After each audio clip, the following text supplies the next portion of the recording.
Oi, gente, tudo bem com vocês? Estamos aqui para retomar os nossos estudos sobre regência verbal e regência nominal, um assunto importantíssimo para uma boa comunicação, para um aprendizado das formas mais adequadas da nossa língua portuguesa. Evidentemente, quando nós estudamos sobre algumas regras básicas, nós não estamos querendo engessar a comunicação de ninguém, mas nós queremos que as pessoas tenham um norte, e um norte que faça com que sua comunicação ela seja importante, ela seja bem organizada. Primeiro que tudo, falar de regência. Falar de regência, a gente lembra de quê? De um maestro, de alguém que está regendo. Então, na língua portuguesa não é diferente. Temos o termo regente e temos os termos, aliás, regidos, que são exatamente os complementos dos verbos e dos nomes. No decorrer dos nossos slides, das nossas aulas, nós iremos conhecer mais adequadamente alguns exemplos, não de todos os verbos, mas de alguns verbos que vão nos ajudar a compreender melhor esses mecanismos de interação entre o verbo e o nome e os seus complementos. Então, primeiramente, nós temos, às vezes, algumas dificuldades com o verbo bem importante, que são, aliás, com dois, né, gente? Amar e namorar.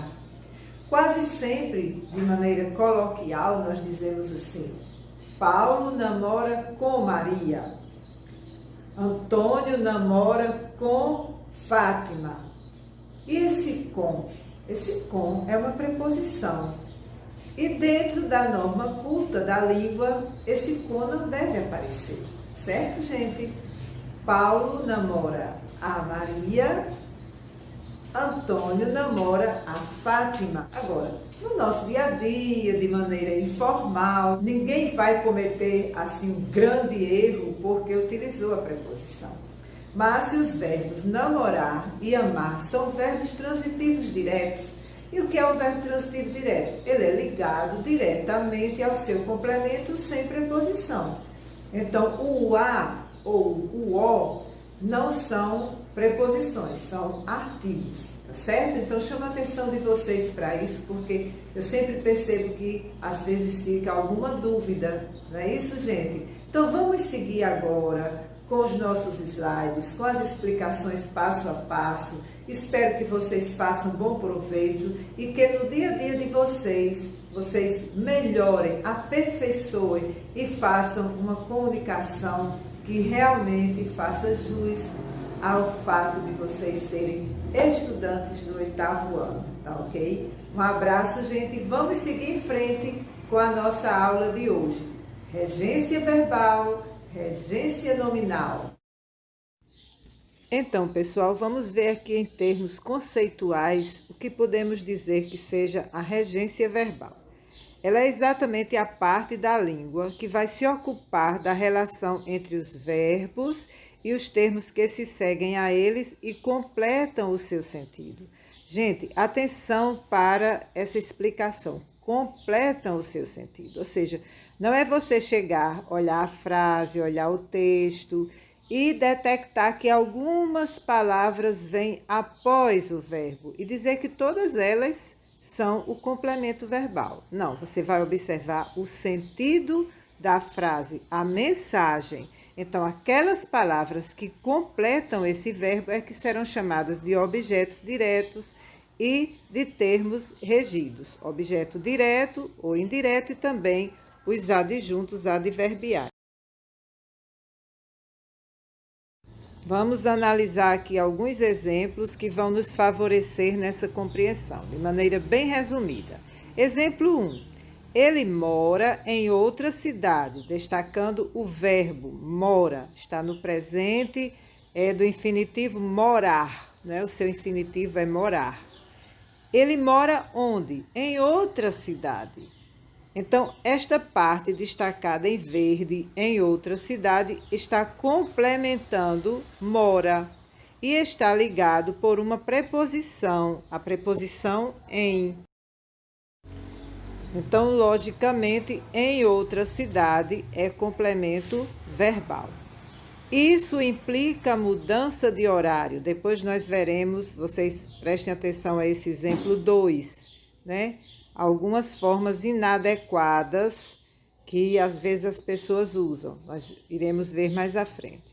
Isso implica mudança de horário. Verbo implicar. Mudança de horário está complementando, então é um termo regido. Nós iremos ao passeio, do verbo ir. Neste exemplo, nós iremos ao passeio. Ao passeio é o complemento de ir. Então, vocês percebem que nos exemplos 1 e 3, nós temos uma preposição. E no exemplo 2, não temos, não é isso, gente?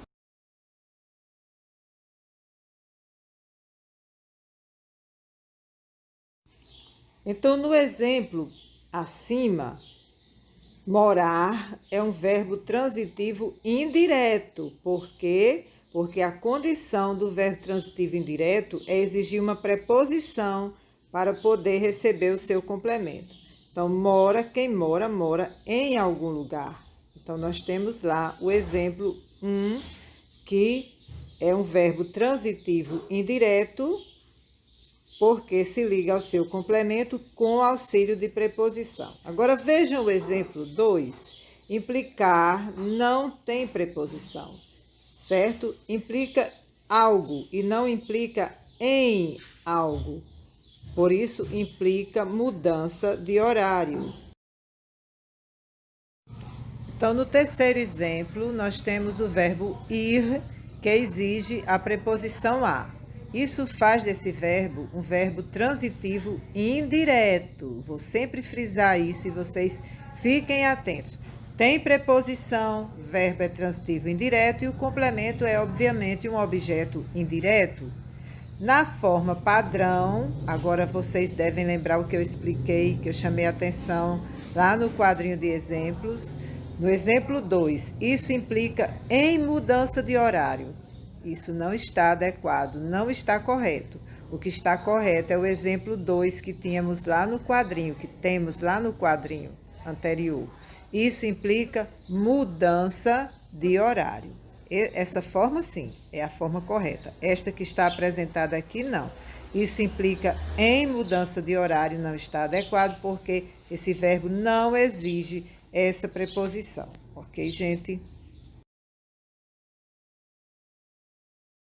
Gente, um ponto importante que eu quero que vocês foquem é sobre o entendimento de como alguns verbos são regidos. Alguns verbos são regidos em conformidade com o seu significado naquele contexto. Ou seja, não se trata de você definir previamente: este verbo é transitivo direto, este verbo é transitivo indireto. Eles assumem essa regência diferenciada de acordo com o sentido do contexto. O verbo assistir é um verbo que tem vários significados. Então, nós vamos ver aqui dois deles e duas regências, obviamente, certo? Na letra A, com o sentido de ver. Que tal assistirmos ao filme? Nesse caso, ele é um verbo transitivo indireto e exige uma preposição. Atenção aí para o exemplo B, com o sentido de dar assistência. Ele não exige uma preposição. Sempre assistiu pessoas mais velhas, quer dizer, sempre prestou assistência. Então, nesse caso, não tem preposição e é um verbo transitivo direto. Vamos agora ao verbo chegar, que é regido pela preposição a. Olha, chegamos ao local indicado no mapa. Esse ozinho aí que está é o artigo de o local. E o a, nesse caso, o a é preposição sim, gente. Essa é a forma padrão. No entanto, é comum a gente observar de forma coloquial: chegamos no local de trabalho. Vamos aqui à análise de mais um verbo, duas situações. O verbo custar.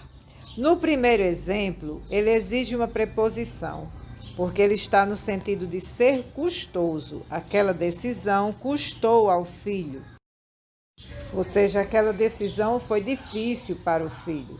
Com o sentido de ser custoso, exige uma preposição. Na frase B, com o sentido de valor, não exige preposição. Aquela casa custou caro, transitivo direto.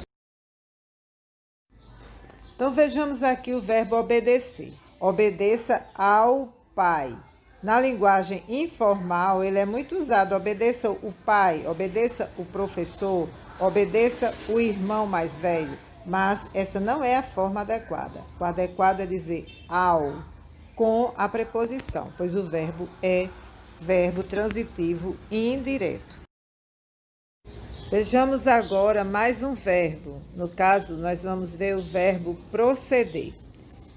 O verbo proceder, ele vai ter dois sentidos. Vejamos aí o seguinte exemplo. Essa sua desconfiança não procede, ou seja, não tem fundamento. Então, nesse caso, é um verbo intransitivo, ou seja, não exige nenhum complemento. Mas, no segundo exemplo, com o sentido de origem, ele exige uma preposição. Essa sua desconfiança procede de situações passadas. Então, aí temos a preposição de, o verbo é transitivo indireto. Então, ele tem duas situações, intransitivo e transitivo indireto. Então, gente, vamos para mais um verbo, desta vez o verbo visar. Com o sentido de objetivo, ele exige uma preposição. Visamos ao sucesso. Na variante coloquial, encontramos o verbo sendo utilizado sem preposição. Visamos o sucesso. Já na letra B, com o sentido de mirar, ele não exige preposição. O policial visou o bandido à distância. Somente o O, que no caso é artigo de bandido e não preposição. Então, vamos agora ao nosso último verbo, o verbo esquecer, mas eu quero que vocês lembrem bem, na verdade, de tudo que foi dito e não esqueçam das aulas de vocês e do compromisso com o estudo, mas temos muitos outros verbos, mas estes 7 eu selecionei para vocês estudarem com mais profundidade. O verbo esquecer é transitivo direto, logo não exige preposição. Esqueci o meu material. Mas vejam aí uma particularidade. Quando ele vem com o pronome oblíquo me, ele deve ser usado com preposição. Esqueci-me do meu material. Esqueci-me da minha aula. Então, preste muita atenção a esse caso. E vamos em frente, porque o nosso próximo ponto da nossa aula é sobre o complemento nominal, ok, gente? Alguns nomes, gente, também precisam de complemento, certo? Sinto necessidade de acordar cedo. Olha, veja só. Sinto necessidade de acordar cedo. Necessidade não é um verbo, é um nome, tá certo? E acordar cedo seria o complemento, que nesse caso tem a preposição de. Então é mais ou menos isso, essa regência é seguindo a ideia de um maestro que está regendo a sua orquestra. Vamos reger essa nossa língua, vamos procurar nos expressar bem, tá certo, gente? Nos expressar bem, vamos procurar nos expressar bem, deixando as dúvidas de lado, fazendo o uso adequado da norma culta da nossa língua quando necessário, porque nós já vimos que nem todos os momentos exigem de nós essa formalidade, mas é muito importante conhecermos para fazermos exatamente um bom uso e dominarmos e compreendermos a nossa língua materna. Nós somos seres comunicadores e temos a responsabilidade de falar exatamente de forma adequada. Gente, um abraço e vamos seguir em frente com os nossos estudos, tá bom? Vamos então ao complemento nominal. Em termos conceituais, mais uma vez, é o termo da oração que sempre precedido por uma preposição de, a, com, em, por, vem completar o sentido de um substantivo abstrato. Também pode completar o sentido de um adjetivo ou de um advérbio, que sozinhos têm um significado incompleto, necessitando assim de um complemento que nós vamos chamar de complemento nominal, porque vai completar o sentido do nome. Vejamos estes exemplos de complementos nominais. O jogador mostrou-se responsável pela situação. Pela situação é então o complemento nominal. Ele é um jovem desejoso de sucesso. De sucesso, termo destacado, é o complemento nominal. A situação mostrou-se desfavoravelmente a todos, mais um complemento nominal. Meus filhos têm loucura por futebol. Então, se nós lêssemos essa frase, meus filhos têm loucura, nós iríamos perceber que faltava uma completude para essa frase, para o sentido dessa comunicação. No caso, por futebol, complemento nominal. E assim nós vamos adiante. O empregado fez graves acusações contra o patrão, a produção de leite foi abaixo do esperado este ano.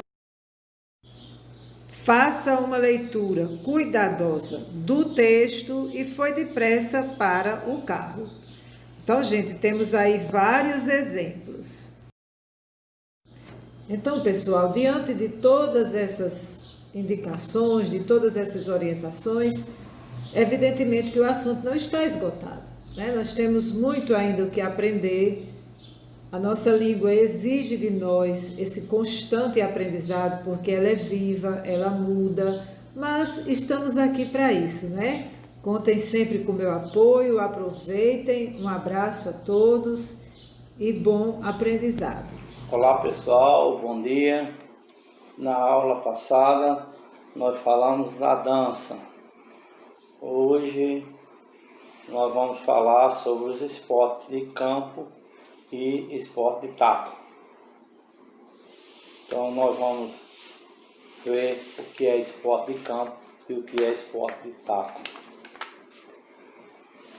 Então, são modalidades que têm como objetivo rebater a bola o mais longe possível para se percorrer o maior número de vezes as bases ou a maior distância entre as bases e assim somar pontos. Um dos objetivos desse esporte é bater a maior distância possível para que dê tempo de percorrer o maior número de bases possível. São esportes de campo e taco: o beisebol, tacobol, softball e cricket. Esses são os principais esportes de campo e taco que tem esse objetivo. O beisebol, ele vai rebater aquela bola a uma distância maior possível para que dê tempo você percorrer as bases. É um jogo muito difícil, complicado, que nós não temos uma evolução grande aqui no nosso país, mas tem muitos países que se destacam no beisebol, no tacobol, no cricket, por exemplo. Mas é um esporte difícil para a gente, mas para aqueles países que se destacam nesse esporte são bons. Aqui é o nosso objetivo, aqui, o nosso principal esporte aqui é o futebol. São esportes de campo, sim, os esportes de campo e taco. O principal, nós vamos falar do principal, que é o beisebol. O beisebol é o principal esporte de campo e taco. A principal função desse esporte é rebater, como eu já disse, com a maior distância possível para que os jogadores consigam correr em maior quantidade de vezes as bases. Então eles arremessam a bola a uma distância grande para que dê tempo os jogadores percorrer o maior número de bases possível. Então isso no beisebol é a principal função desse esporte. Os esportes de campo são o futebol americano, o rugby, o hóquei, o tênis, o golfe. Então esses são os principais esportes de campo. O futebol, quando nós falamos do futebol, é um esporte que se destaca aqui no Brasil. O futebol americano se destaca nos Estados Unidos. E diversos. O tênis tem em todas as partes. O golfe é um dos esportes mais caros e mais difícil. Qual o objetivo do golfe? É colocar aquela bola naquele buraco. Então é difícil o golfe. Mas tem gente que gosta, que é um esporte também de precisão. O golfe, além de ser um esporte de campo e taco, é um esporte de precisão. Qual é a precisão desse esporte? É colocar a bola o mais próximo, ou colocar naquele buraco. Então esse é o esporte, o destaque do esporte do golfe é esse, é colocar a bola no buraco, naquele buraco, ou então se aproximar o máximo possível. O futebol é um esporte de campo e também um esporte de invasão. O que é esporte de invasão? É aquele que tem o objetivo de invadir o espaço do adversário para tentar marcar o ponto ou fazer o gol. Então, o futebol de campo, ele também é um esporte de invasão. Ele tenta invadir o campo do adversário para marcar o gol. Então, invadir o espaço do adversário. Então ele também, além de um esporte de campo, ele é um esporte de invasão. Futebol americano é a mesma coisa. É um esporte também de invasão. O tênis é um esporte de campo e também um esporte de invasão, porque tenta o quê? Colocar a bola no espaço do adversário, ou seja, no campo do adversário para marcar o ponto. Ele não vai fazer o gol, o tênis não vai fazer o gol. O gol do tênis é colocar a bola na quadra do adversário, no campo do adversário e marcar o ponto. Então esse também é um esporte de invasão. Já o golfe é um esporte de precisão, porque além de campo, é a precisão. A precisão é colocar a bola naquele buraco para marcar um ponto. Então, o golfe é um esporte difícil, e é um esporte muito caro. O golfe. Você vê que no golfe eles têm até aquele carrinho para ir pegar a bola, porque eles arremessam uma distância imensa. E tem gente que acerta numa distância longe e acerta a bola naquele buraco. Eu acho que é quase um milagre um negócio desse. A origem desse esporte de campo e taco. Existem várias versões. Uma é que o jogo foi criado por jangadeiros no Brasil durante o século XVIII. A outra versão é que ele era praticado por ingleses da Companhia das Índias Ocidentais que jogavam criquete nos porões dos navios durante a viagem de trava dos oceanos. Ou seja, durante a viagem dos oceanos eles jogavam o criquete. O criquete também é um futebol de campo e taco. Então, existem essas duas versões da origem desse esporte. A principal característica dos esportes de campo e taco é preciso rebater a bola lançada pelo adversário o mais longe possível para tentar percorrer o maior número de vezes as bases ou a maior distância entre as bases, enquanto os defensores não recuperam o controle da bola. Aí a gente citou esse exemplo, é o cricket, o beisebol e o softball. Então, essa é a principal característica desse esporte. Quer dizer, é colocar a bola o mais distante possível para tentar correr as bases,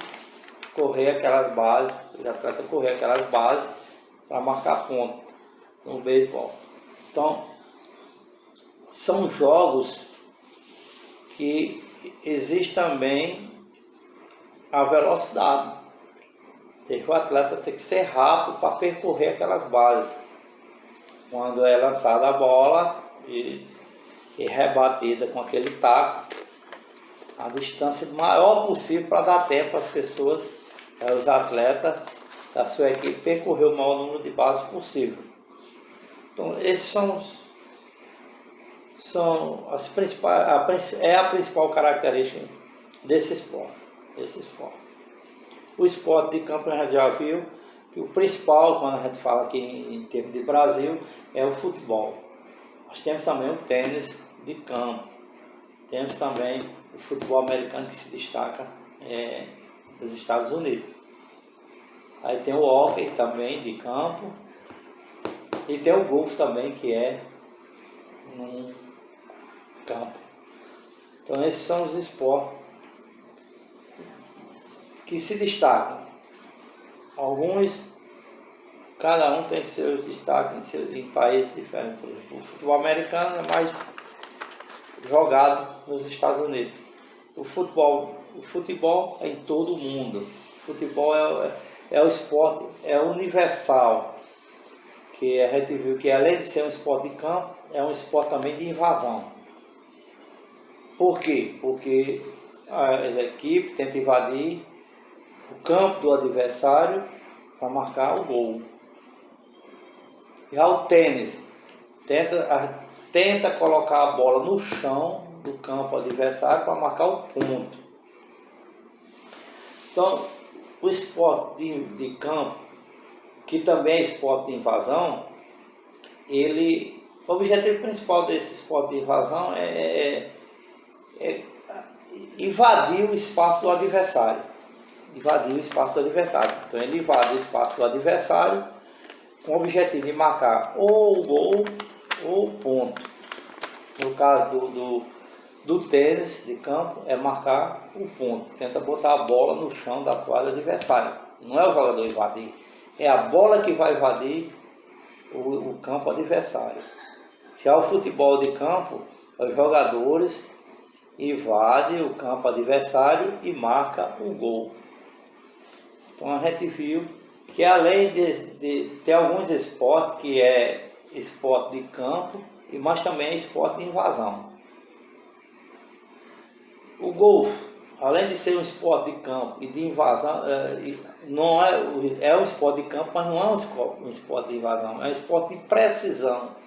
Esporte de precisão, por quê? Porque tenta atingir aquele buracozinho ou se aproximar o mais próximo possível.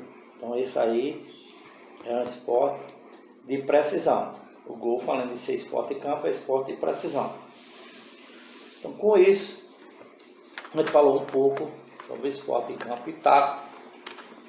E para terminar, queria dizer a vocês que a gente deixou no formulário do Google umas questões para que vocês respondam, que é referente à avaliação do segundo bimestre. Então, um bom dia a todos e até a próxima semana, se Deus quiser.